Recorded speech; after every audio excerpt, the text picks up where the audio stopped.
RBI की अहम report, कर्ज में डूबे टॉप 10 रियासतें एपी और तेलंगाना किस मुकाम पर।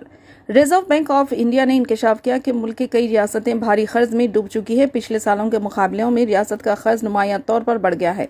आइए जानते हैं हिंदुस्तान में सबसे ज्यादा कर्ज में डूबी टॉप 10 रियासतें कौन सी है और उनमें आंध्र प्रदेश और तेलंगाना किस नंबर पर है। 2019 में रियासतों और मरकज के जेर इंतजाम इलाकों का कुल कर्ज 47.9 लाख करोड़ रुपये था, जो अब बढ़कर 83.3 लाख करोड़ रुपये हो गया है। 2024 में भारत में सबसे ज्यादा कर्ज में डूबी रियासतों की फहरिस्त जारी की गई है। भारत की सबसे ज्यादा कर्ज में डूबी रियासतें तमिलनाडु 8.3 लाख करोड़ के कर्ज के साथ पहले नंबर पर है। उत्तर प्रदेश 7.7 लाख करोड़ रुपए के कर्ज के साथ दूसरे नंबर पर है। महाराष्ट्र 7.2 लाख करोड़ रुपए के कर्ज के साथ तीसरे नंबर पर है।